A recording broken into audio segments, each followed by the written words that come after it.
All right, so today we're taking you deep, deep into the Amazon rainforest. Deep. You know it's huge, you know it's important to, well, pretty much all life on Earth. Right. The Amazon's a big deal.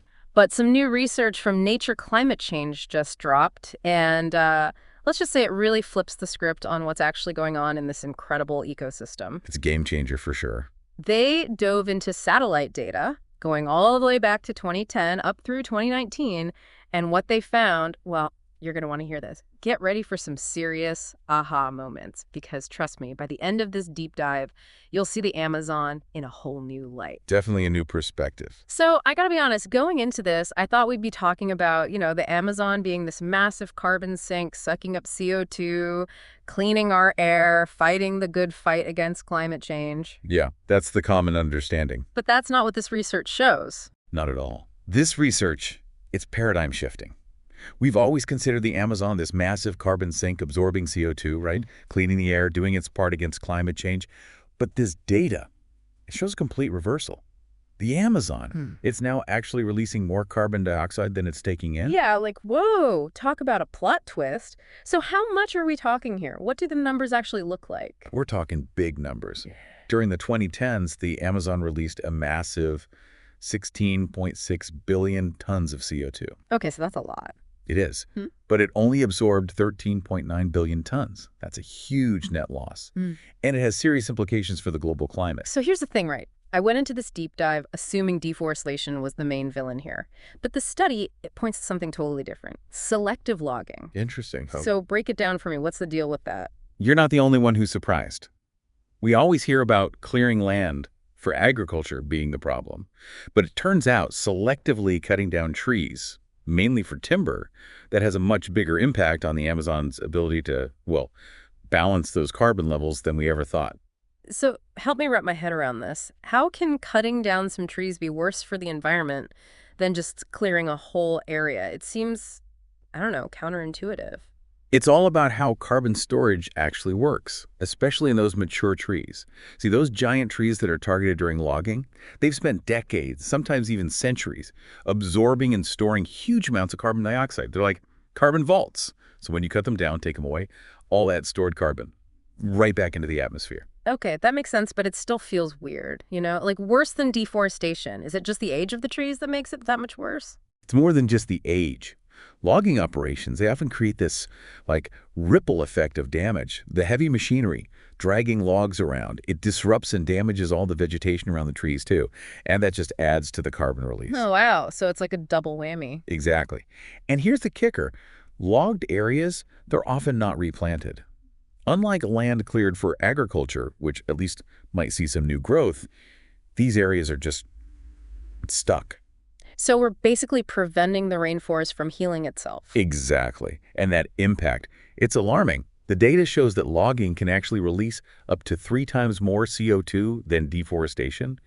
It really highlights how even actions that seem small Can have huge consequences. Exactly. And it's not just about that immediate carbon release, right? The selective logging, it's setting off a chain reaction, making the whole rainforest weaker, more vulnerable to other threats. That's what's kind of jumping out at me from this research. Yeah, absolutely. And that's where these findings get even more, concerning. One of the things they found was how selective logging, especially when you combine it with climate change effects like El Nino, that whole thing where the Pacific Ocean warms up and messes with weather patterns everywhere. Right, right. Well, the combination can seriously increase the risk of drought in the Amazon. Okay, yeah, that makes sense. Fewer trees, less moisture in the air, so the whole rainforest is just primed for a drought. But I gotta say, this is the Amazon we're talking about, rainforest. It seems crazy that drought would even be a thing in such a wet environment. That's exactly what makes this finding so important. What really surprised the researchers was that this increased drought risk, it isn't just happening in the drier parts of the Amazon, it's hitting even the wettest regions, places that have never really had to deal with these kinds of dry conditions before. Wow. So this is like a fundamental shift in the whole ecosystem we're talking about. And it kind of makes me think about those devastating wildfires that ripped through the Amazon back in 2019. While those fires are outside the time frame of this study, they seem connected to what we're talking about here. You're right to bring those up. They're a perfect example of how these different factors, they all play off of each other. The study might not cover 2019 specifically, but it definitely highlights that dangerous link between these increasingly dry conditions and the potential for, well, more frequent and more severe wildfires in the Amazon. So it's like drier forests, fueled by what we're doing, go up in flames, releasing even more carbon into the atmosphere. It's a vicious cycle. It really is. And every one of those fires just pushes the rainforest further away from that delicate balance, making it harder and harder for it to recover and do its job of regulating the climate. I don't know, it's kind of a bleak picture when you lay it all out like that. There's got to be some hope here, right? Yeah. The research can't be all doom and gloom. Did they find anything positive, anything to be optimistic about and all that data?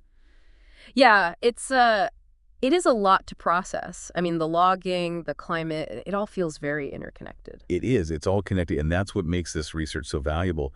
It helps us see those connections more clearly. So within all this data, did the researchers offer any glimmers of hope, any reasons for optimism? Well, for one thing, remember, the time frame of this study, 2010 to 2019, that period, includes a major shift in Brazilian politics back in 2019. Right, the change in leadership. Exactly. And with that came more relaxed environmental regulations, and we saw a pretty dramatic spike in deforestation rates as a result. That was huge news at the time. Do we know how much deforestation actually increased? Yeah, the study says deforestation in the Brazilian Amazon quadrupled in 2019 alone. Quadrupled in 1 year. 1 year.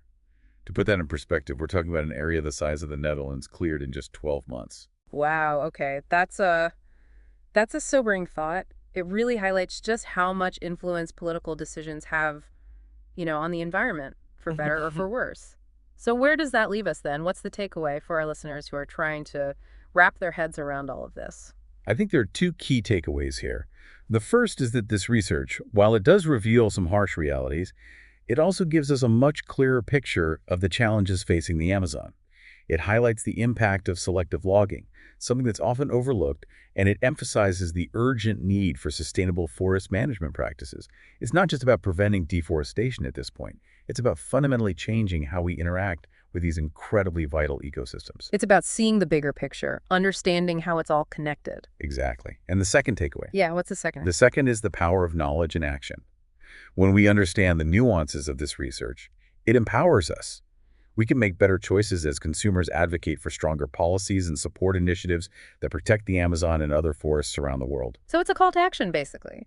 The situation is serious, there's no denying that, but it's not hopeless. We have the power to change things both in our own lives and on a global scale. And that's really what it comes down to. I agree. So as we wrap up our deep dive into the Amazon, here's something I want you to consider. We've seen how actions that might seem small, like choosing a sustainably sourced product or supporting a particular policy, can create a ripple effect far beyond what we might imagine. So I'll leave you with this. What actions, big or small, resonate with you? How can you be a part of the solution? Thanks for joining us for this deep dive into the Amazon.